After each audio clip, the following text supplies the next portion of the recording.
ಕಾರ್ಯಕ್ಷಮತೆಗೆ ನೀರು ಬೇಕೇ ಬೇಕು. ನೀವು ಸಾಕಷ್ಟು ನೀರು ಕುಡಿಯೋದಿಲ್ವಾ? ಬೇಸಿಗೆಯಲ್ಲಿ ದೇಹವನ್ನ ಹೈಡ್ರೇಟ್ ಆಗಿಡಲು ಏನ್ ಮಾಡಬೇಕು? ನಮಸ್ತೆ, ನೀವು ನೋಡ್ತಾ ಇದ್ದೀರಾ ಅಶ್ವ ಹೆಲ್ತ್ ಕಾರ್ಯಕ್ರಮಕ್ಕೆ ಸ್ವಾಗತ. ನಾನು ಪ್ರವೀಣಿ ದಾಸ್. ನೀವು ಸಾಕಷ್ಟು ನೀರು ಕುಡಿಯೋದಿಲ್ವಾ? ಕಡಿಮೆ ನೀರು ಕುಡಿಯೋದ್ರಿಂದ ಆಗುವ ತೊಂದರೆಗಳೇನು? ಇದ್ರ ಬಗ್ಗೆ ನಾವೊಂದಷ್ಟು ವಿಚಾರವನ್ನ ಇವತ್ತಿನ ಈ ಏವಿನಲ್ಲಿ ನೀಡ್ತಾ ಹೋಗ್ತೀವಿ. ನೀರು ದೇಹದ ಆರೋಗ್ಯಕ್ಕೆ ಅತ್ಯಂತ ಮುಖ್ಯವಾಗಿದೆ. ವಿಶೇಷವಾಗಿ ರಕ್ತ ಪರಿಚಲನೆ ಮತ್ತು ಹೃದಯದ ಕಾರ್ಯಕ್ಷಮತೆಗೆ ನೀರು ಬೇಕೇ ಬೇಕು. ನೀರಿನ ಕೊರತೆಯು ಹೃದಯಾಘಾತ, ಪಾರ್ಶ್ವವಾಯು ಮತ್ತು ಇತರ ಹೃದಯ ಸಂಬಂಧಿತ ಸಮಸ್ಯೆಗಳ ಅಪಾಯವನ್ನು ಹೆಚ್ಚಿಸುತ್ತೆ. ಈ ಸ್ಟೋರಿಯಲ್ಲಿ ನೀರಿನ ಕೊರತೆಯು ಹೃದಯದ ಮೇಲೆ ಹೇಗೆ ಪರಿಣಾಮ ಬೀರುತ್ತೆ ಮತ್ತು ಬೇಸಿಗೆಯಲ್ಲಿ ದೇಹವನ್ನ ಹೈಡ್ರೇಟ್ ಆಗಿಡಲು ಏನ್ ಮಾಡಬೇಕು, ಈ ಸ್ಟೋರಿಯನ್ನ ಮಿಸ್ ಮಾಡದೆ ನೋಡಿ. ಈ ಎಲ್ಲ ಮಾಹಿತಿಯನ್ನ ಈ ಸ್ಟೋರಿನಲ್ಲಿ ನಾವು ನಿಮಗೆ ಕೊಡ್ತಾ ಹೋಗ್ತೀವಿ. ಒಬ್ಬ ಮನುಷ್ಯನ ದೇಹದಲ್ಲಿ 100ಕ್ಕೆ 75 ಭಾಗದಷ್ಟು ನೀರಿನಿಂದ ಕೂಡಿದ್ರೆ ಆರೋಗ್ಯವಂತನಾಗಿರ್ತಾನೆ ಅಂತ ಹೇಳ್ತಾರೆ.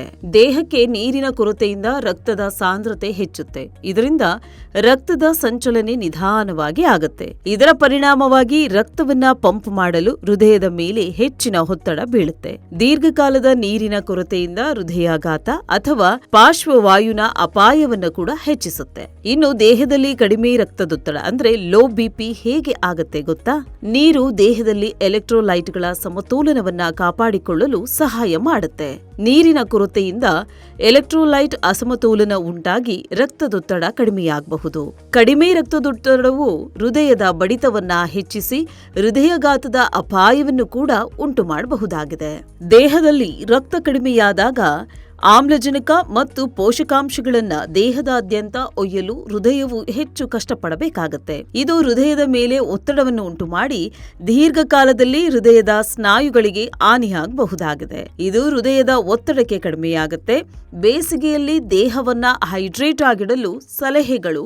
ಬೇಸಿಗೆಯಲ್ಲಿ ಬೆವರುವಿಕೆ ಮತ್ತು ಶಾಖದಿಂದಾಗಿ ದೇಹದಲ್ಲಿ ನೀರಿನ ಕೊರತೆ ಸಾಮಾನ್ಯವಾಗಿ ಆಗೇ ಆಗುತ್ತೆ. ಇದನ್ನ ತಡೆಗಟ್ಟಲು ಏನ್ ಮಾಡಬೇಕು ಅಂತ ನಾವು ನಿಮಗೆ ಹೇಳ್ತೀವಿ, ಕೇಳಿಸ್ಕೊಳ್ಳಿ. ಮೊದಲಿಗೆ ದಿನಕ್ಕೆ ಕನಿಷ್ಠ 2.5ರಿಂದ 3 ಲೀಟರ್ ಅಷ್ಟು ನೀರನ್ನ ಕುಡಿಬೇಕಾಗತ್ತೆ. ಸದಾ ನೀರಿಗೆ ನಿಂಬೆ ರಸ, ಪುದೀನ ಎಲೆಗಳು ಅಥವಾ ತುಸು ಉಪ್ಪು ಸೇರಿಸಿ ರುಚಿಯನ್ನ ಬದಲಾಯಿಸಿ ನೀರು ಕುಡಿಯೋದು ಆರೋಗ್ಯಕ್ಕೆ ತುಂಬಾ ಒಳ್ಳೆಯದು. ಎಳನೀರನ್ನ ಕುಡೀರಿ. ಇದು ಎಲೆಕ್ಟ್ರೋಲೈಟ್ ಸಮತೋಲನವನ್ನ ಕಾಪಾಡಿಕೊಳ್ಳಲು ಸಹಾಯ ಮಾಡುತ್ತೆ. ಮನೆಯಲ್ಲಿ ತಯಾರಿಸಿದ ನಿಂಬೆ, ಉಪ್ಪು, ಸಕ್ಕರೆ ನೀರು ಕೂಡ ಉತ್ತಮವಾದಂತ ಆಯ್ಕೆಯಾಗತ್ತೆ. ಕಾರ್ಬೋನೇಟೆಡ್ ತಂಪು ಪಾನೀಯಗಳು ಮತ್ತು ಮದ್ಯವು ದೇಹವನ್ನ ಇನ್ನಷ್ಟು ನಿರ್ಜಲೀಕರಣಗೊಳಿಸಬಹುದಾಗಿದೆ. ಎಚ್ಚರಿಕೆ ಇರಲಿ. ಇವುಗಳ ಬದಲಿಗೆ ಮಜ್ಜಿಗೆ, ತಾಜಾ ಹಣ್ಣಿನ ರಸ ಅಥವಾ ಗಿಡಮೂಲಿಕೆ ಚಹಾಗಳನ್ನು ಕೂಡ ನೀವು ಸೇವಿಸಬಹುದಾಗಿದೆ. ಕರ್ಬೂಜ, ಕಲ್ಲಂಗಡಿ, ಕಿತ್ತಳೆ, ಸೌತೆಕಾಯಿ ಮುಂತಾದ ನೀರಿನ ಅಂಶ ಇರುವಂತಹ ಆಹಾರಗಳನ್ನ ಹೆಚ್ಚಾಗಿ ಸೇವಿಸಿ. ಇವುಗಳೆಲ್ಲವೂ ದೇಹಕ್ಕೆ ನೀರು ಮತ್ತು ಅಗತ್ಯ ಪೋಷಕಾಂಶಗಳನ್ನು ಕೂಡ ಒದಗಿಸುತ್ತೆ. ಬೆಳಗಿನ 11ರಿಂದ ಸಂಜೆ 4ರವರೆಗೆ ದೀರ್ಘಕಾಲ ಬಿಸಿಲಿನಲ್ಲಿ ಇರಬೇಡಿ. ಹೊರಗೆ ಹೋಗುವಾಗ ಟೋಪಿ, ಕೂಲಿಂಗ್ ಗ್ಲಾಸ್ ಅಥವಾ ತಂಪಾದ ಬಟ್ಟೆಗಳನ್ನ ನೀವು ಧರಿಸಿಕೊಂಡು ಹೋಗಿ. ತಲೆನೋವು, ಆಯಾಸ, ಒಣಮೂತಿ, ಕಡಿಮೆ ಮೂತ್ರ ವಿಸರ್ಜನೆ ಮುಂತಾದ ಲಕ್ಷಣಗಳು ಕೂಡ ಕಂಡು ಬಂದರೆ ತಕ್ಷಣ ನೀರು ಅಥವಾ ORS ಅನ್ನ ನೀವು ಕುಡಿಬೇಕಾಗತ್ತೆ. ಬೇಸಿಗೆಯಲ್ಲಿ ದೇಹವನ್ನ ಹೈಡ್ರೇಟ್ ಆಗಿಡುವುದು ಹೃದಯದ ಆರೋಗ್ಯವನ್ನ ಕಾಪಾಡಿಕೊಳ್ಳಲು ಮುಖ್ಯವಾಗುತ್ತೆ. ನಿಯಮಿತವಾಗಿ ನೀರು ಕುಡಿಯುವುದು ಎಲೆಕ್ಟ್ರೋಲೈಟ್ ಸಮತೋಲನವನ್ನ ಕಾಪಾಡಿಕೊಳ್ಳುವುದು ಮತ್ತು ನಿರ್ಜಲೀಕರಣದ ಲಕ್ಷಣಗಳ ಬಗ್ಗೆ ಎಚ್ಚರಿಕೆಯಿಂದ ಇರುವುದು ಹೃದಯಾಘಾತ ಮತ್ತು ಇತರ ಸಮಸ್ಯೆಗಳ ಅಪಾಯವನ್ನು ಕೂಡ ಕಡಿಮೆ ಮಾಡಬಹುದಾಗಿದೆ. ಇದಾಗಿತ್ತು ಇವತ್ತಿನ ವಿಶೇಷ ಮಾಹಿತಿ. ನೋಡ್ತಾ ಇರಿ ಅಶ್ವ ಹೆಲ್ತ್ ಡಿಜಿಟಲ್. ಧನ್ಯವಾದಗಳು.